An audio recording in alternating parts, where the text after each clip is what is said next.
네, 우리가 한 40년간 국내외 특별전을 100여 회 한 중에 해외전이 한 60회쯤 됩니다.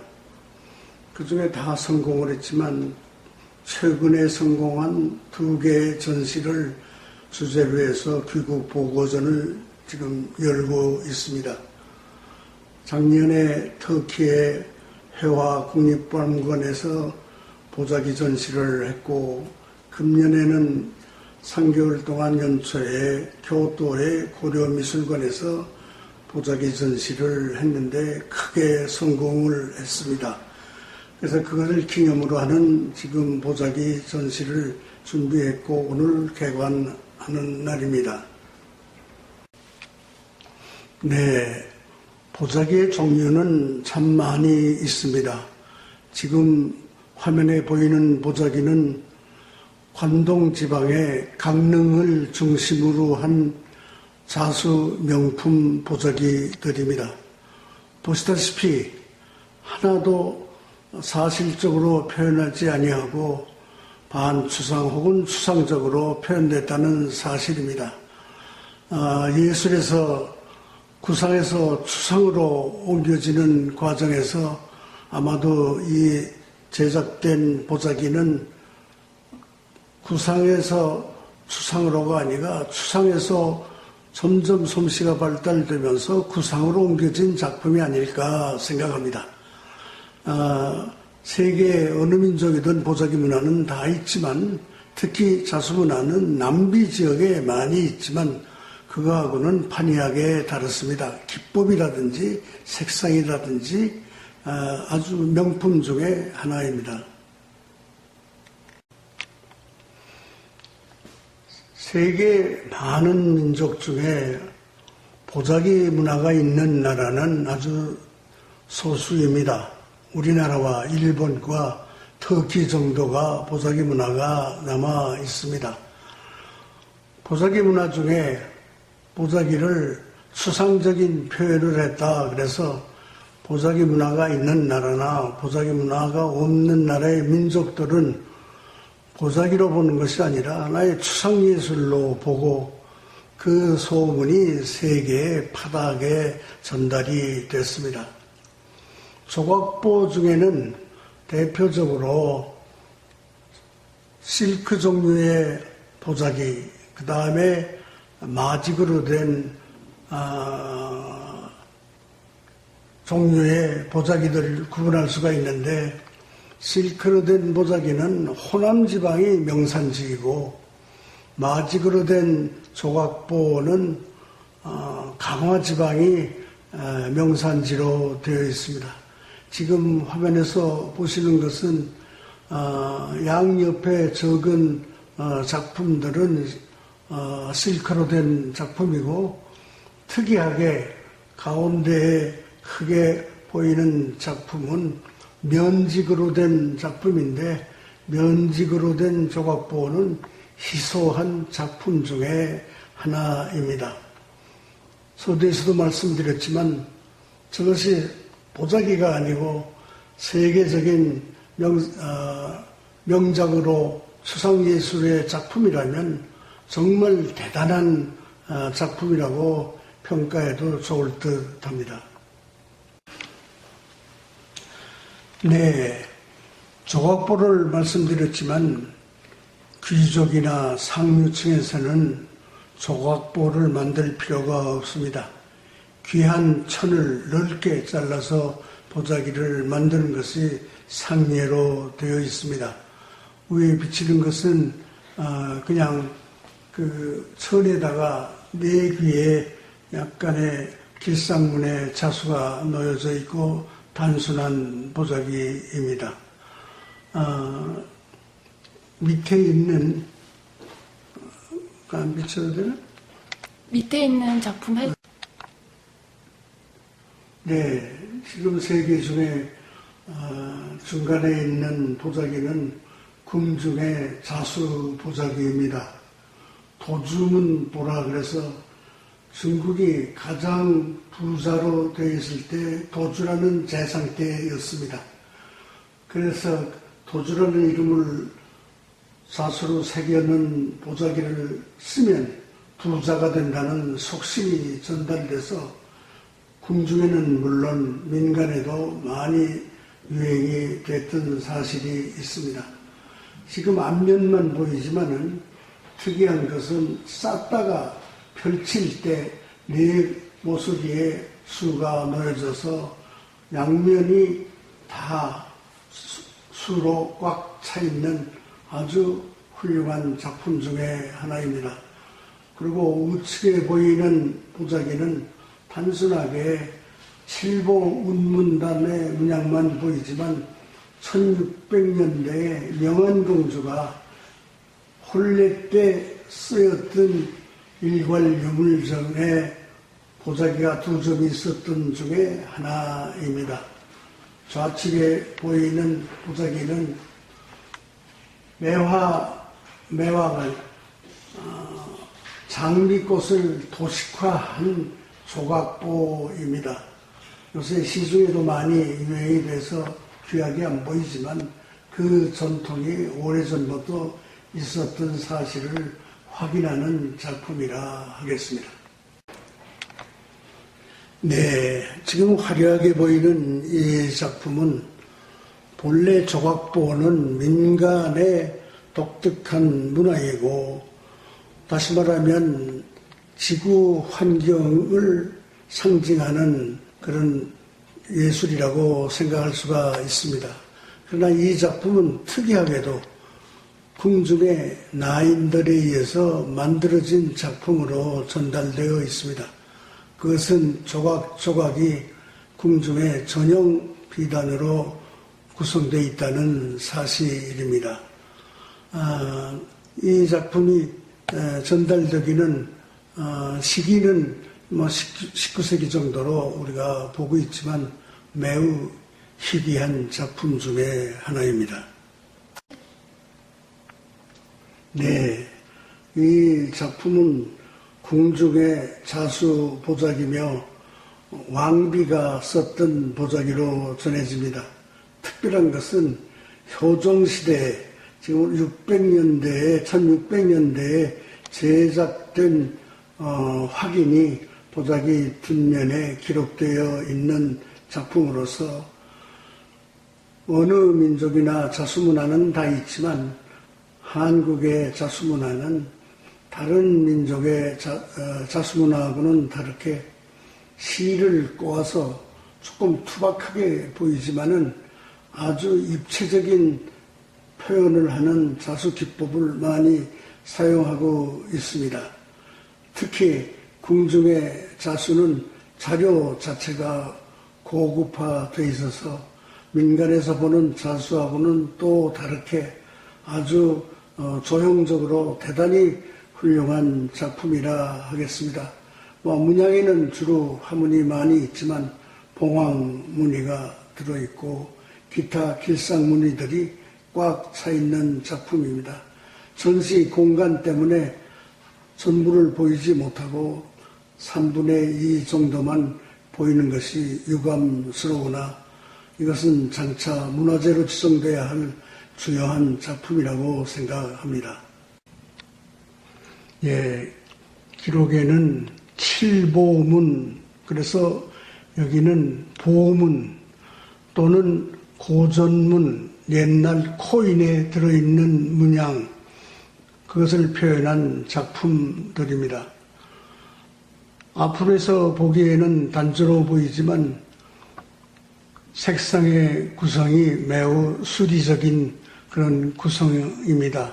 뒤에서 보면 네모의 조각보처럼 보이지만 앞에 와서는 원을 형성한 그런 작품들입니다. 밑에 잘 안 보이지만은 밑에는 그 기법에서 이탈해서 자기 독자적인 여의주문을 나타낸 두 작품이 밑에 보이고 있습니다. 다시 말씀드려서 이 문양을 만들거나 쓰면 만사 형통한다는 그런 속신 때문에 많이 보급되어 있는 보자기라고 생각이 듭니다. 네, 지금 중앙에 크게 보이는 보자기는 면직에다가 당체로 그린 그림이며 흔히 보는 민화의 장생 문양들이 등장되어 있는 그림입니다. 특이한 것은 어딜로 보든 위는 정상이고 밑쪽은 거꾸로 보이는 그림들인데 이것도 한국 보자기의 표현의 특수한 작품의 하나입니다. 일본만 하더라도 이렇게 표현된 보자기는 매우 희소한데 저희 나라 전통 보자기 속에는 이런 것이 많이 있습니다. 그리고 끈이 사방에 달려있는 것은 보자기의 크기보다 큰 물건을 쌀 때 끈으로 묶으면 수용돼 있다, 쌌다라는 개념으로 다시 말하면 휴대할 수 있기 때문에 큰 역할을 하는 그런 끈들입니다. 밑에 보이는 중앙에는 주로 소품에 놀이개들을 싸는 보자기, 그 중에 궁중에 놀이개보가 몇 점 있습니다만은 민간에서 놀이개들을 싸는 보자기고 보자기 겉면에 어떤 놀이개가 쌓여져 있다는 것을 묵소되어 있는 보자기들을 발견할 수가 있습니다. 네, 우측에 보이는 청홍의 보자기는 홍색은 신부의 발이, 청색은 신랑의 주발을 싸서 덮는 보자기입니다.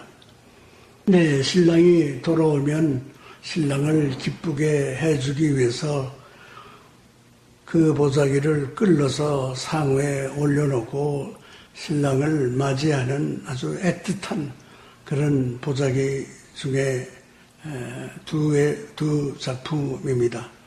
그리고 좌측에 있는 적은 면의 보자기들은 조그만 장식, 무슨 바늘그릇이라든지 골무 상자라든지 흐트러진 것을 보이지 않기 위해서 위에다가 덮거나 밑에다가 까는 보자기들입니다. 이렇게 보면 우리 생활에 보자기 문화가 쓰이지 않는 것이 없었다는 생각이 들 만큼 문화가 가정에 많이 보자기 문화가 많이 확산되어 있던 것을 우리가 확인할 수가 있겠습니다. 네, 실크 조각보 중에 크게 분류하면 두꺼운 단 종류 비단으로 되어 있는 보자기와 사종류, 여름철, 가을철에 의상에 쓰여졌던 조각들이 등장되어 있습니다. 이 코나는 보시다시피 겨울철에 쓰여졌던 옷감으로 구성되어 있는 작품들입니다. 특히 우측에 있는 두 개의 유사한 작품은 우리가 강에다가 돌을 던졌을 때 원파가 생깁니다. 그걸 도식화한 문양이다 그렇게 생각할 수가 있습니다. 그리고 우측에 있는 조각보들은